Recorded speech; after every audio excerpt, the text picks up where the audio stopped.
हा आहे कटोरी ब्लाऊजचं माप कसं घ्यायचं तर पहा, प्रथम शोल्डरपासून खालीपर्यंत म्हणजे कमरेपर्यंत पूर्ण उंची मोजायची, 13.5 भरली. तर यानंतर पहा चेस्टचं माप घ्यायचं तर पहा चेस्टचं माप 8.5 आहे, म्हणजे 34 साईजचा हा ब्लाऊज आहे. तर उजव्या हाताला कधी पण ब्लाऊजचं माप घ्यायचं. 5 इंचाची पहा कटोरी आहे, कटोरीचं माप मी कसं घेतलं तर यानंतर कमर फिटिंगचं माप मी तुम्हाला घेऊन दाखवणार आहे. 3.5 भरली पहा ही कमर फिटिंग, तर म्हणजे कमर.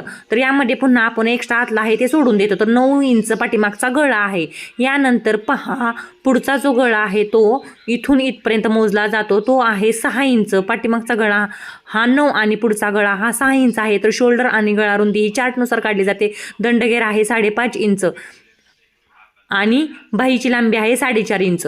तर अशा प्रकारे कटोरी ब्लाऊजची मापे घेतली जातात पहा. आणि जर तुम्हाला बाहीची रुंदी काढायची असेल तर पहा अशा प्रकारे बाहीची रुंदी काढली जाते. आणि अशा प्रकारे तुम्ही कटोरी ब्लाऊजची मापे व्यवस्थित पद्धतीने घेऊ शकता.